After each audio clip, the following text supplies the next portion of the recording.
Reason number one, speed slash performance. The Apple TV 4K is one of the smoothest, responsive stream box on the market, period. Thanks to its A15 Bionic chip, you're not gonna have a problem flying through the menus, playing games.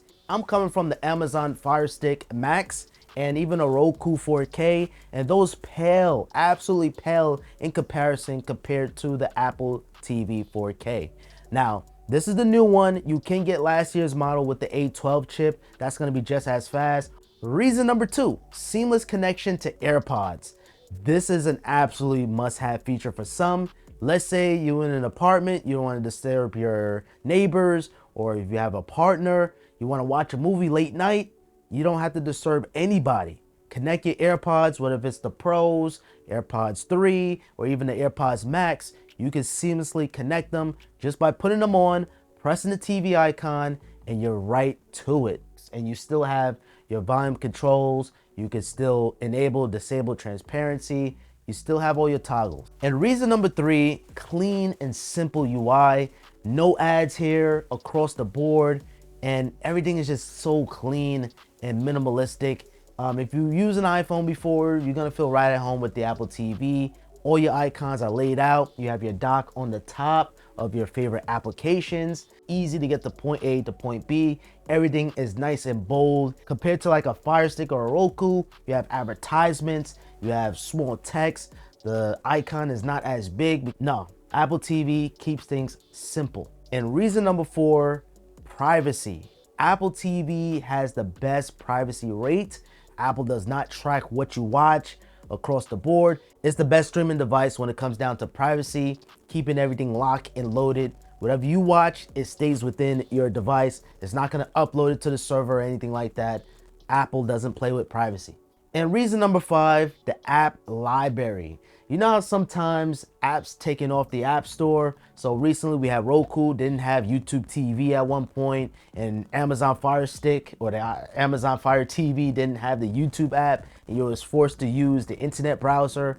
With Apple TV, you really never have to worry about that at all. Like, there's never a situation where Apple has to take down this app because, well, they didn't renew the licenses. You're not gonna have anything like that on the Apple TV. So when it comes down to the apps, the Apple TV has it locked and loaded. Reason number six, this one is simple, but the gorgeous, beautiful screensavers. Anytime when your Apple TV is idle, it's gonna show these gorgeous, jaw-dropping, high quality. Whenever I'm working, editing a video, you just have this screensaver just going. And the cool thing about this is always updated. You can take it over to the settings and you can set the frequency on when it should download new screensavers. So throughout time, you're gonna see some classics, you're gonna see some new ones, which sometimes it catch me off guard because it's like, whoa, I wanna visit here, especially if you have a 4K Dolby Vision TV. And I think it makes any environment look better. Reason number seven, HomePod eARC HDMI support. This one here is a pretty big deal. If you happen to have HomePods, right?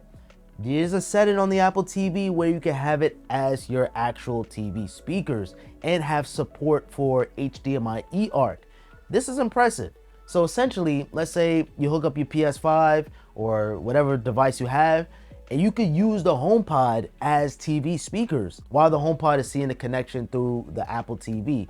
So essentially, if you have HomePods and you're not using them no more, you can use them as TV speakers, which they make for pretty fantastic TV speakers, especially if you have the OG HomePod. Yes, I have the OG HomePod.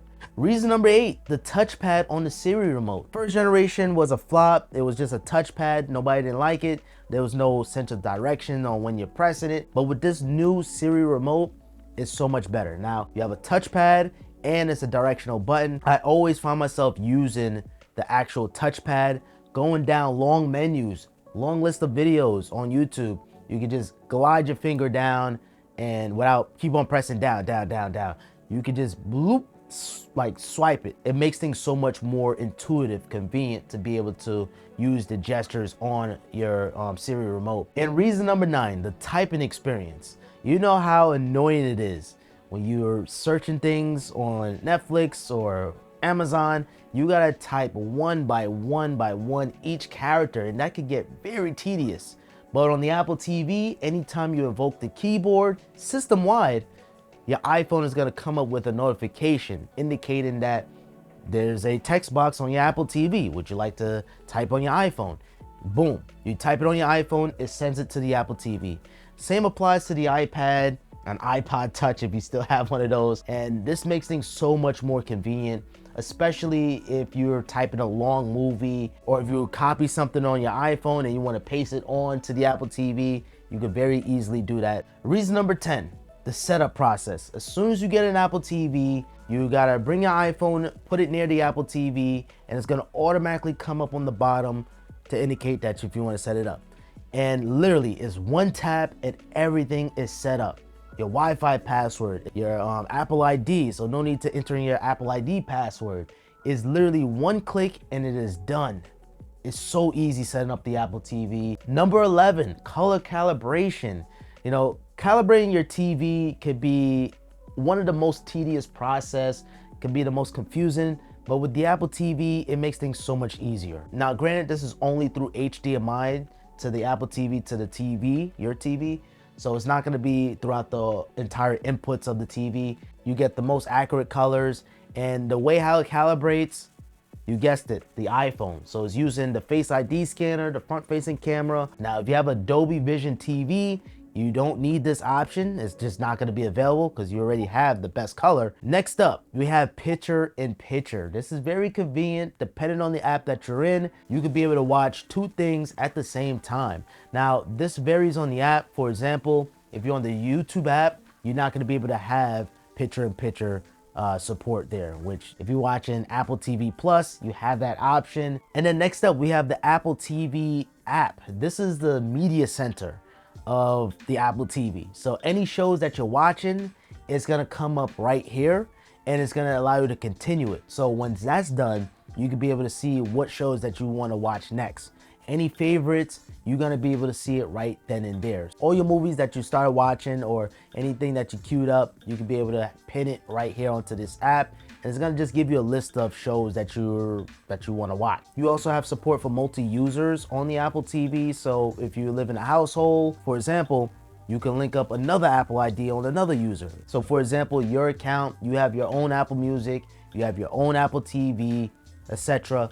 And that's gonna be your profile. But then your wife's account is gonna be her Apple ID and her Apple Music. And so this is gonna make things a little bit more easier instead of signing out or being under the same login tree. I'm just a one-man stand, so I only have one account, just me. I can keep on going on and on and on about the Apple TV, but I don't wanna make this video too long. You know, as expensive as it is, yes, I know it's a tough pill to swallow, especially compared to the competition, especially with those $20 Roku sticks and Fire Sticks. The Apple TV, which I have the new one, if you get in the new one, make sure you get the one with the Ethernet, because that Ethernet is gonna come in clutch, especially if you're watching 4K content. The Apple TV is so good that you're gonna have this for at least 5, 6, 7, 8 years, or maybe a whole decade. You're gonna have this. It's that good, that powerful, that you're gonna keep this for a very, very, very long time. And in terms of storage, just want to answer that question real quick. The storage literally doesn't matter on the Apple TV. I had the 32 gigabyte 4K Apple TV last year. Now they bumped that up to 64 and 128. You literally do not need that much storage on your Apple TV, because the majority of the content you're watching is streamed. The only time you're storing things on your Apple TV are like the games, the apps. That's basically it. Movies, even movies on iTunes, you're renting them. So that's essentially you're streaming them. So once you stream them out, you know, that's all from the Apple server. Trust me when I tell you, once you use the Apple TV for a couple of months or even a year, you're just gonna fall in love with it. It's one of the best experiences on any TV. It's better than smart TVs or those streaming devices. It is literally one of a kind.